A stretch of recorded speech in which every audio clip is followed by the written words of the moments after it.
Hello Virgo, and welcome to Ula Tea Leaf Readings. My name is Lenor, and tonight I'm going to be reading your tea leaves. So tonight, Virgo, we have the Nine of Cups, which has everything to do with happiness. You can look at the card and just see these cups, these beautiful chalices, are overflowing with abundance. Right? And it is flowing out of these flowers and filling up the cups. And it does. It feels like a very kind of blissful, joyful, maybe even verging on like a bacchanalian kind of frenzied ecstasy. And yeah.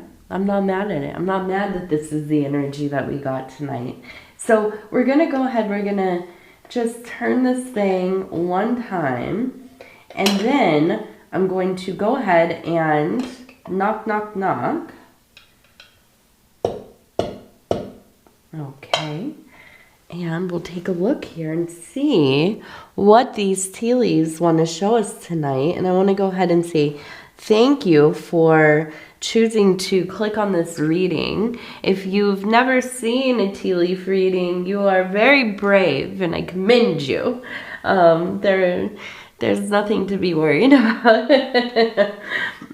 These are fun usually. Yeah, we talk about serious stuff, but the tea leaves love to have a little bit of a little bit of fun, right? And so let's go ahead. We're going to start right over here. We have, it looks like the face.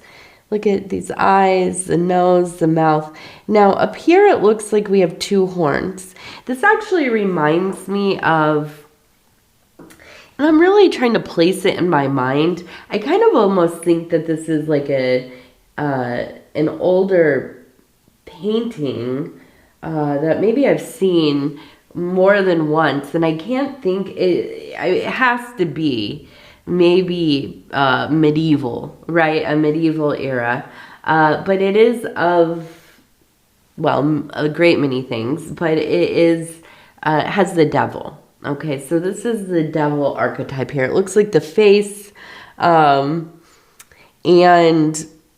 again, don't worry. I know we hear the devil archetype and we think, oh geez, what is that dude doing here? What kind of drama and trouble is he bringing with him? But I look at the devil archetype more as the rebel, right? The one that decides, I'm not going to abide any longer. I'm not following these rules any longer. I'm not living in somebody else's idea of what my life should be like, what the world should be like, and so on. So this is that energy that kind of shows up and reminds you, like, this is your life. You are the one that's manifest here. Your consciousness is a miracle. It's a beautiful gift. And to really try to push yourself down into the mold of something that maybe you are not, and maybe somebody else, it's the conditioning, the excuse me, I'm still sick, so I apologize. It's the conditioning, it's the, often I think, and I say this even as a parent, right? We are raised by people or groups of people, our little families and communities, of people who have good intentions, but they don't always make the best decisions, right? They don't always teach us the lessons that we need to learn. They don't always maybe prioritize the things that would be most beneficial to us. So all of that said, I feel like you are at a place in your life where, again, right, you are awakening to the fact that maybe you have been, trying to appease something that does not speak to your authentic being, right? Your true will. And for a Virgo, and I am also a Virgo, let me just say that, that is like a soul death. And it makes us, what?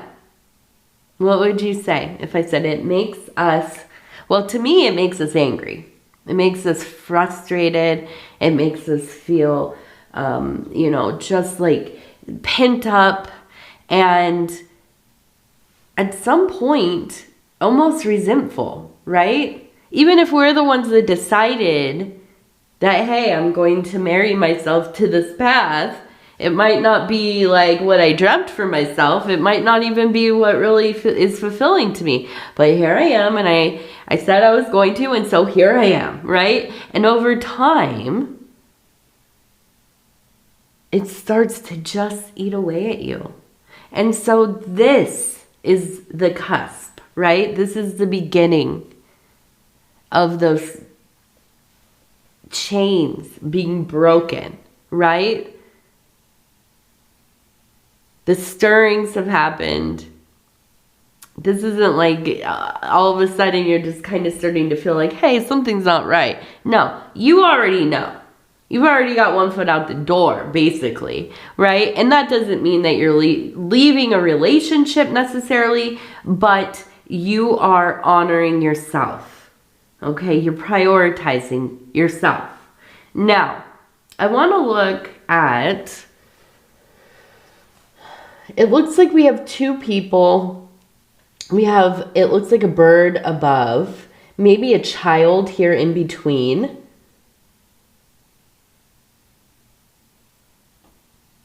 We have a duck right there.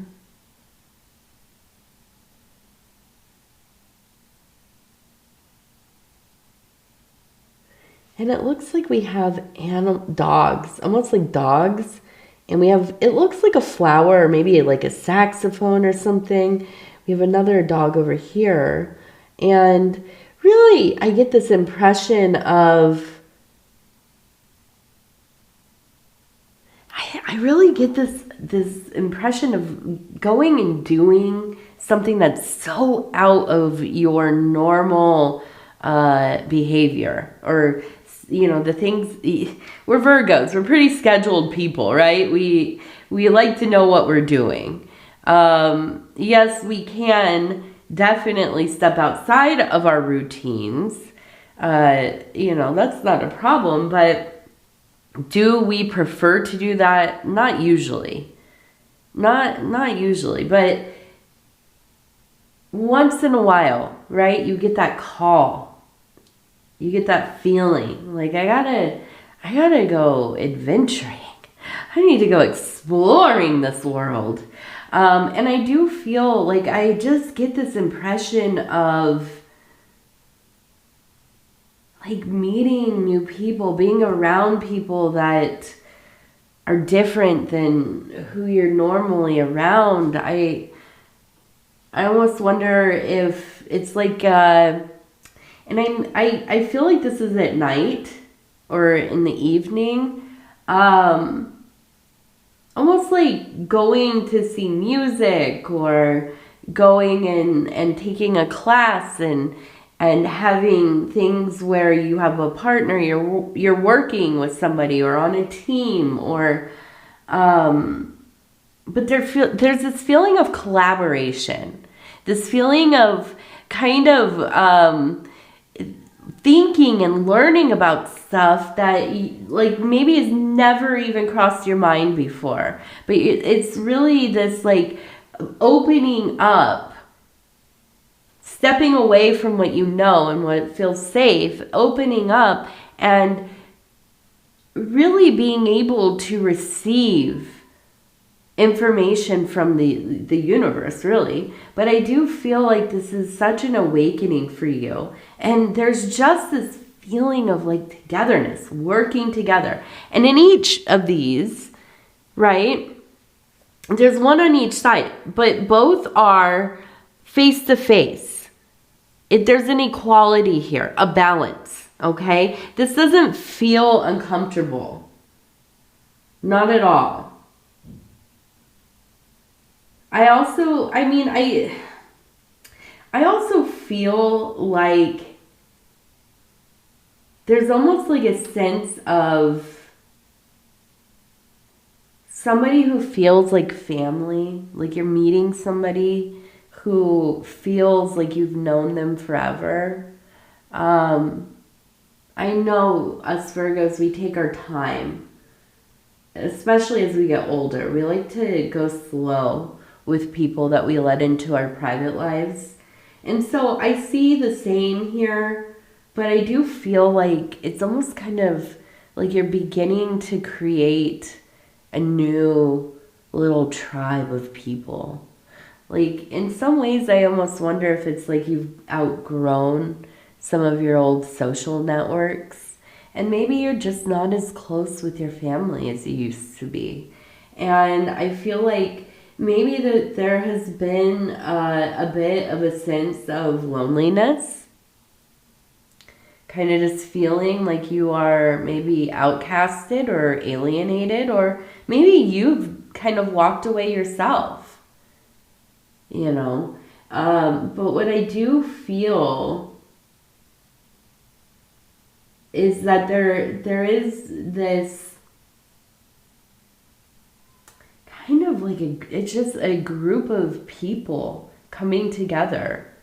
And it feels like this is something that you don't expect, right? You're not going out there looking for people, but you're looking for something, right? And then you come in contact with maybe one or two other people. You get to know them a little bit. And I feel like it's like you're getting like your mojo back, right? Your ability to make a connection with somebody else, right? And I feel like as this confidence grows, it becomes more easily accessible to you. Okay. Now, we have, it looks like a heart, but it also looks like a dog. And we have the letter B. Okay. So the letter B feels important. It could be a name. We also have the number 609, and the heart. So I do feel like a lot of this is about finding some kind of comfortable place in your life, right? Not comfortable in the sense that you become stagnant, you know, you just find that sweet spot and you're like, yeah, this is it. That's how it stays for the next 30 years, right? No. But I feel like even if you have like good friends and you're close with your family, there's just something that's been happening for the last years that feels like you're not part, or at least you perceive yourself to not be part of like the inner circle. And I don't know that you care that you have to be like everybody's number one, but I feel like it's almost kind of like I'm tired of being an afterthought. I'm tired of being in charge of everything. I'm tired of being the one that gets us all together and then there's no thanks, right? I'm just done. I want something else for a while. I want to see what's out there. And I feel like that's kind of where you're at, you know, and you are finding people. You will. Now we have an eagle here. We have a house. And we have this tree. Okay. It also kind of looks like a person. It reminds me of a Lenor Carrington painting. Or what's her name? Varos is her last name. Varos. I forget what the first name is, but beautiful surrealist painter. Both Lenor Carrington and Varos, both female surrealist painters, some of the best. Go and check out their work. But it feels to me, we have that large E. Look at that thing right over here. It almost looks like NE or ZE. So it feels to me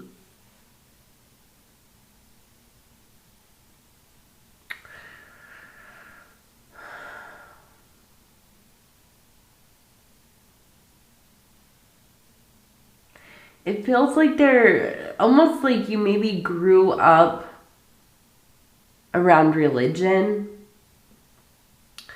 And I don't know that you had necessarily a bad experience with that, but I feel like for you, you experienced your faith differently than other people around you. And maybe not even within the same, the same belief in a deity or the tenets or the traditions or whatever, right? You had faith maybe, but maybe like the thing that you were raised in wasn't so much your cup of tea, so to speak, right? And so I feel like there is kind of a calling to re-examine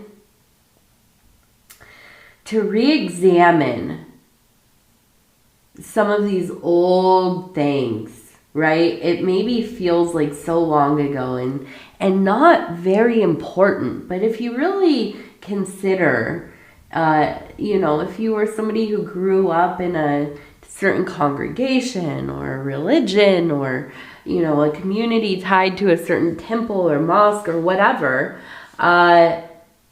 especially in your formative years, it is something that is profoundly important to your psyche and really tied into the foundation of who you are as a person, right? It's like they say when your kids are in those developmental years, right? So much of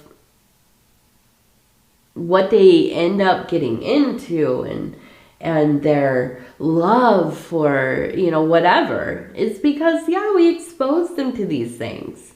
We foster their interests, right? We make, we give them the ability to try things, ride horses or read certain books. They might be interested in, who knows, going to science camp or, learning how to juggle or I don't know, whatever. But if we give them that opportunity, if we know how to do this or not, right?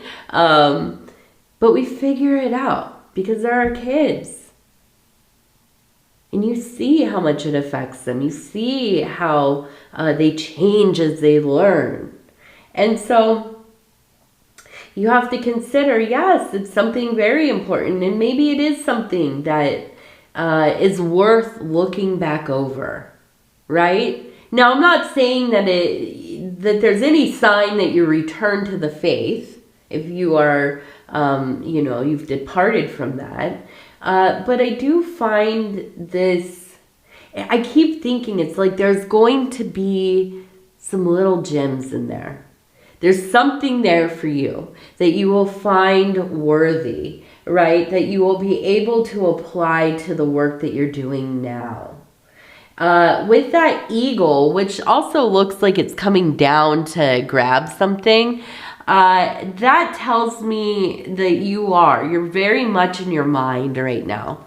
The eagle is very in line with the sword energy or the air, right? And so this is all about like mental, working things out mentally, innovation, creativity. Whoa, excuse me.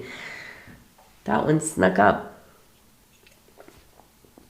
And so when I see that, and I also see it catching something, then we know, right? You've been putting your resources into whatever's going on in your mind.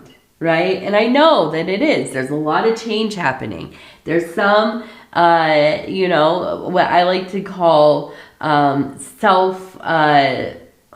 what's the word? archaeology, right? Self-archaeology. We are excavating old parts of self, our own histories, right? And so I see that there's a lot of stuff happening, a lot of little wheels turning in your mind, right? But I feel like all of this is about, yeah, like really developing yourself and healing. I mean, that's the other thing, the healing. But I think ultimately, you know, it's not like a chase your bliss kind of situation, although a little bit of bliss would be nice.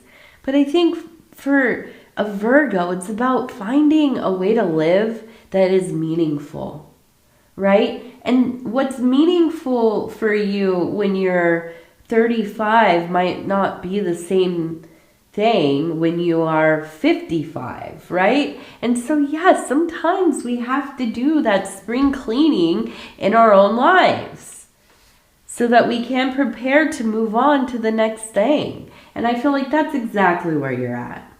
Exactly where the Virgo energy is kind of hanging out. Now, I want to look at this one. Okay, we have a person right here standing next to this huge fish. And it reminds me very much of that cartoon fish. What is it? Was it like a tuna fish? I don't know. But it would like jump around and dance. And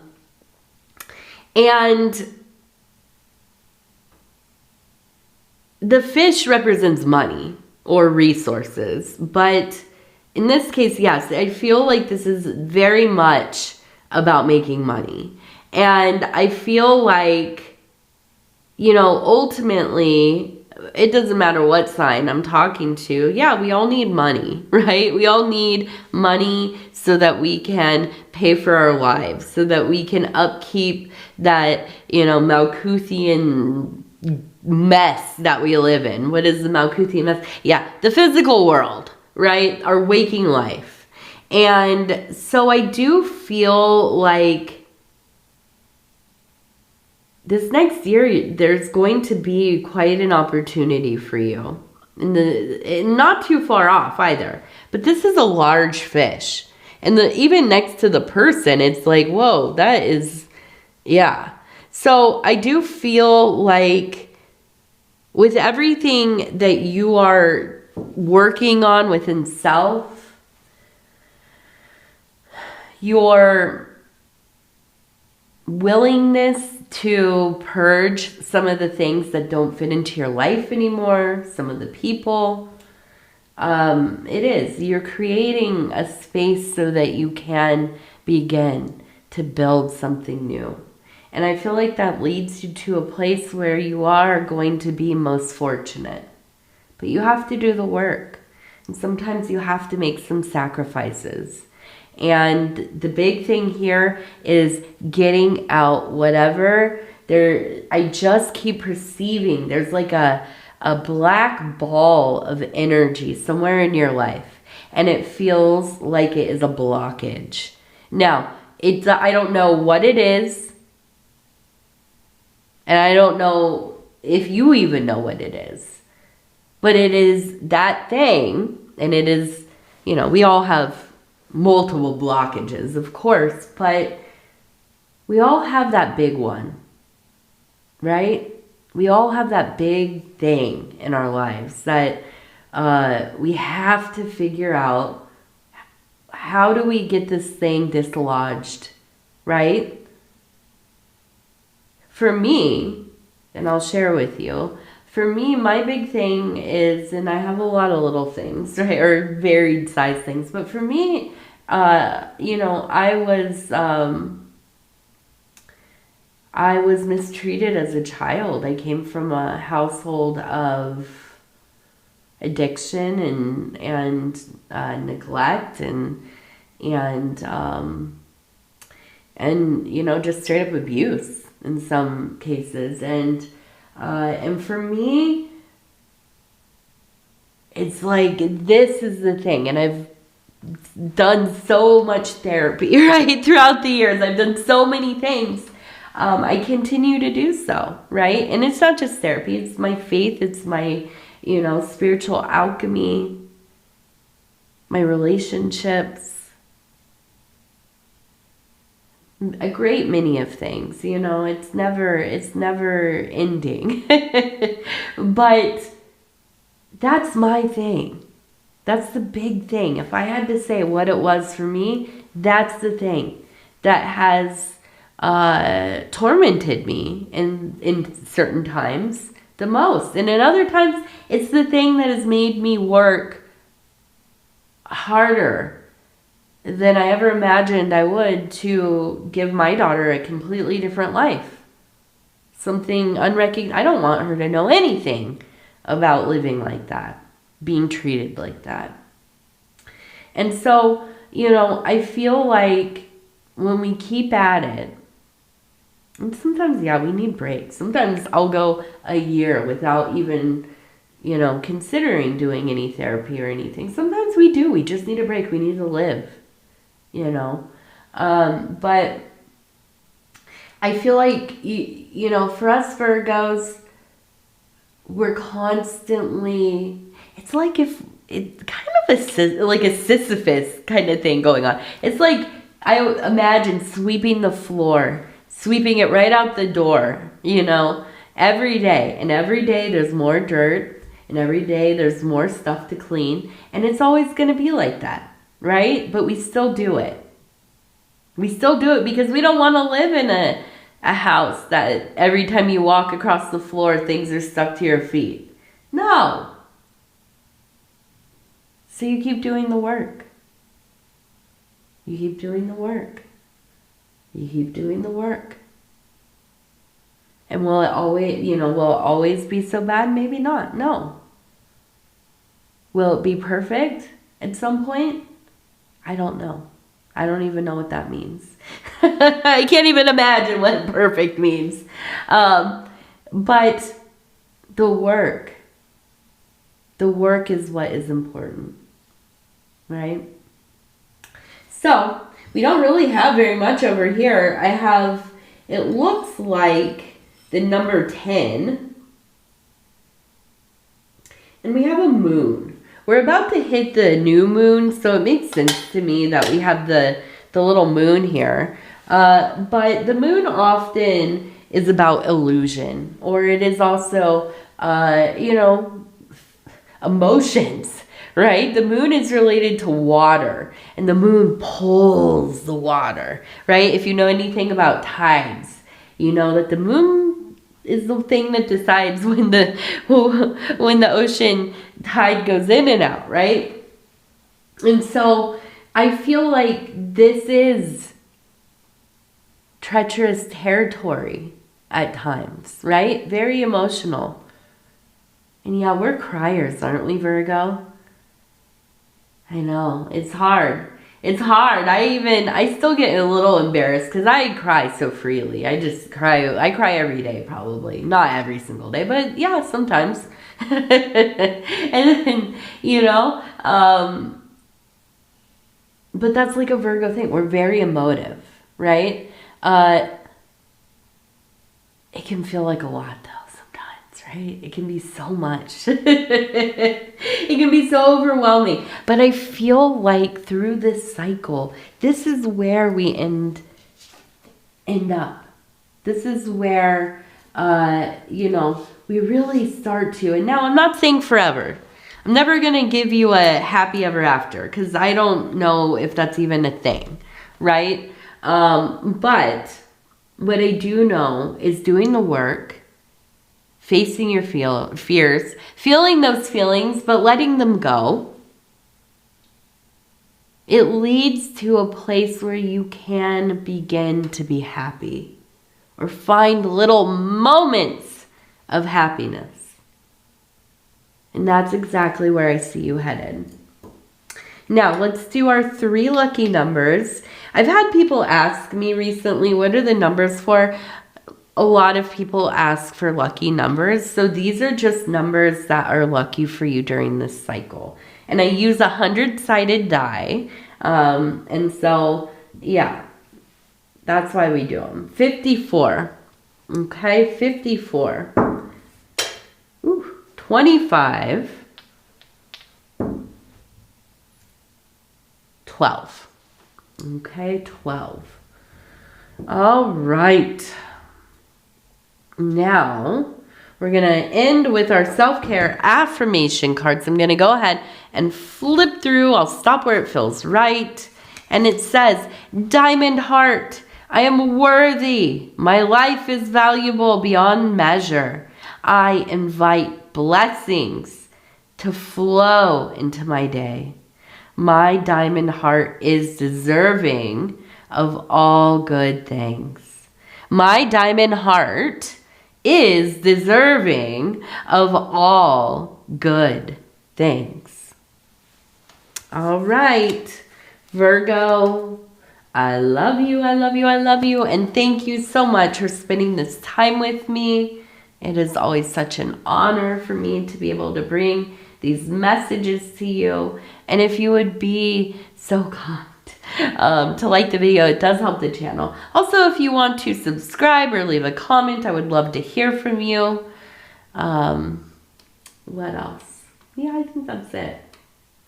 All right, Virgo, I love you, I love you, I love you. We'll talk in a few days. Good night.